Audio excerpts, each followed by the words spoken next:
이강인이 소속된 파리 생제르맹의 리그 경기가 일찍 열리게 되었습니다.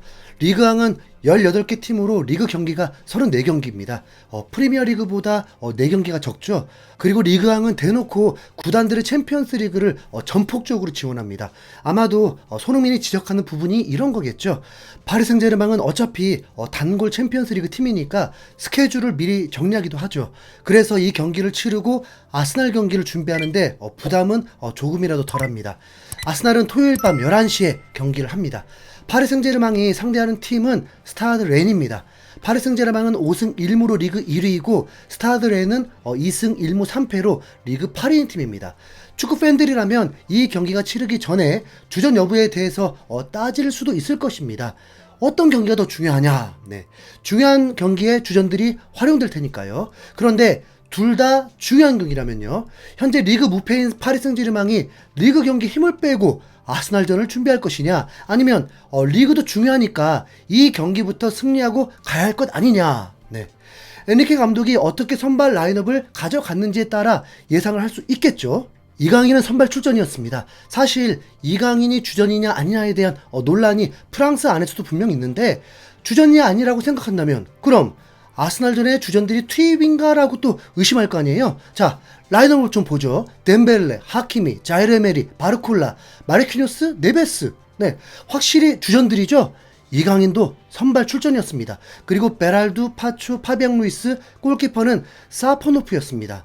경기가 시작하자마자 이강인은 코너킥을 통해서 예리한 킥을 선보이면서 득점까지 나오게 되었는데 VR 판독 끝에 옵사이드로 골이 취소가 되었습니다. 이후에도 전반 6분에 소름돋는 킥패스, 킬패스로 하프라인 부근부터 질주한 덴벨레가 슈팅까지 이어졌는데 골키퍼에게 막혔습니다. 파리 생제르맹은 점유율면에서도 압도를 하면서 장악하고 있었는데 경기는 이강인이 눈에 띌 수밖에 없었습니다. 진짜 터치를 할 때마다 감탄사가 나오게 되니까요. 이강인의 포지션은 이걸 뭐라고 해야 할까요? 미드필더 3명 중에 한 명은 아니었습니다. 그리고 공격수 중에 또 한 명이긴 한데 양쪽에 바르콜라, 덴벨레가 정확히 박혀 있는데, 그렇게 보면 이강인 스트라이커? 또 그런데 이게 정통 스트라이커는 아닙니다. 왜냐하면 일선에서 박혀 있는 게 아니니까요. 중원 지역에 좀 머물고 볼을 배급해주는 일도 했습니다. 엔리케 감독은 이강인에게 펄스9 역할을 맡긴 겁니다. 전반 19분에도 이강인이 측면에서 침투 패스를 찔러줬고 덴벨레가 직접 몰고 가면서 슈팅까지 이어갔습니다. 덴벨레 슈팅 정확도는 아시잖아요. 파리 생제르맹은 골은 없지만 점유율이 80%까지 끌어올렸습니다. 전반 30분 드디어 골이 나옵니다. 이강인의 골은 아니었습니다. 네베스가 패스를 연결했고 덴벨레가 전달한 볼을 바르콜라가 가볍게 시도한 가마차기 슈팅이 골망으로 빨려 들어갔습니다. 1대0. 네. 이강인은 이제 본인의 골 욕심도 드러냅니다. 전반 34분에 박스 바로 뒤에서 화려한 드리블 후에 가마차기 슈팅을 시도했습니다. 그런데 놀랍게도 이강인의 오른발 슈팅이었습니다. 네.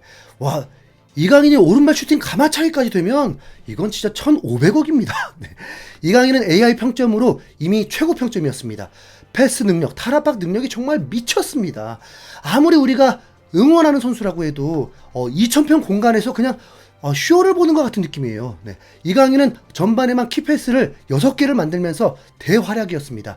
이강인은 슈퍼스코어에서 평점 7.7, 득점을 한 바르콜라는 평점 7.5, 어시스트를 올린 네베스가 7.0이었습니다. 후반전의 활약에 따라서 AR 평점이 더 오를 수 있다고 하지만 이강인이 활동량이나 패스 등 활약이 좋았다는 걸 증명하죠.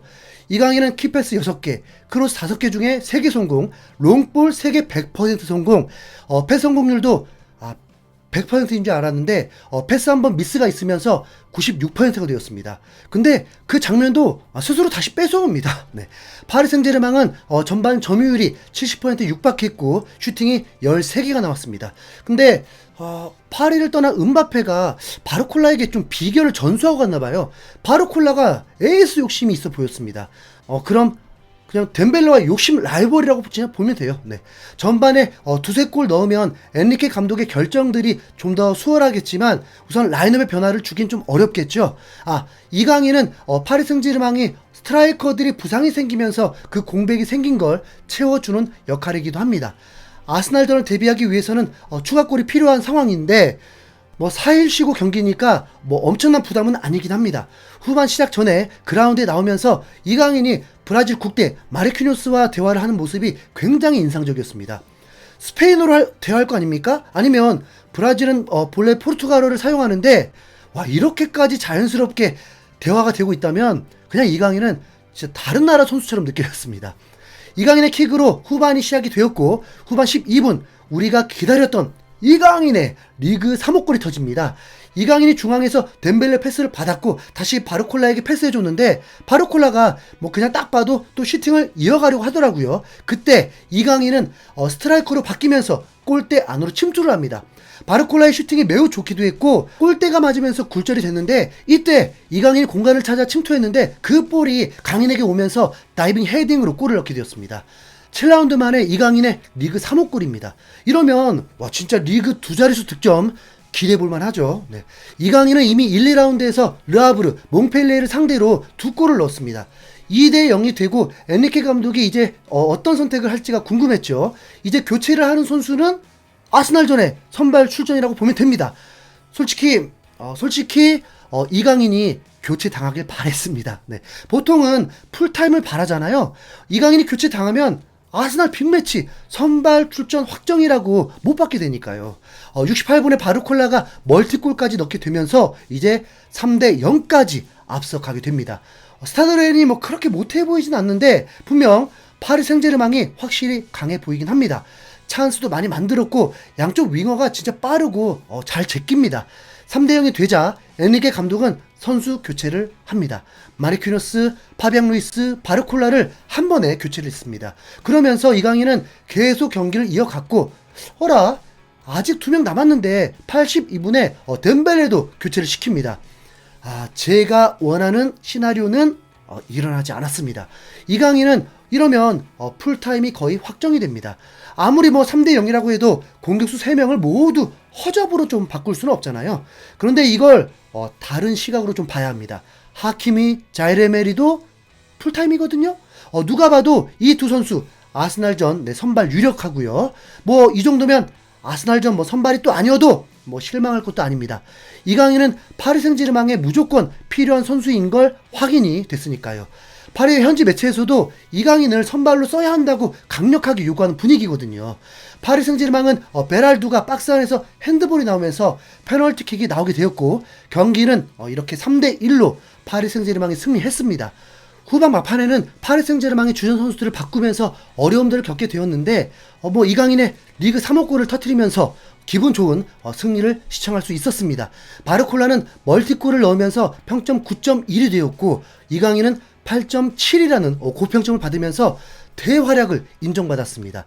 해외 팬들도 이강인은 전반에만 키패스가 6개였어. 마법사 같아. 이강인의 패싱 능력은 미쳤다. 롱볼을 보낼 때 좌우 가릴 것 없이 전달이 된다. 그의 능력이 매우 인상적이다. 이강인은 아스날전 선발로 나와야 한다. 이강인 선수가 나오면 팀이 더 잘하고 있다. 나는 이강인이 이번 시즌에 빛나길 바란다. 바르콜라와 이강인이 에이스다. 이강인이 만들어준 찬스를 덴벨레가 다 날렸어. 아스날전에 콜로무아니가 나와선 안 돼. 이강인이어야 해. 등등 이강인을 향한 평가는 극찬밖에 없었습니다. 이강인은 경기 후에 인터뷰도 했었는데 그 자체로만 봐도 이 경기에 매우 좋은 활약을 한 것을 알 수 있죠. 네. 야, 진짜 아스날전 너무 기대되는데요. 네. 상상도 못했는데 이강인이 아스날을 상대한다는 게 왜 이렇게 실감이 안 나죠? 이강인 파이팅! 이상 hin수염고래였습니다. 감사합니다.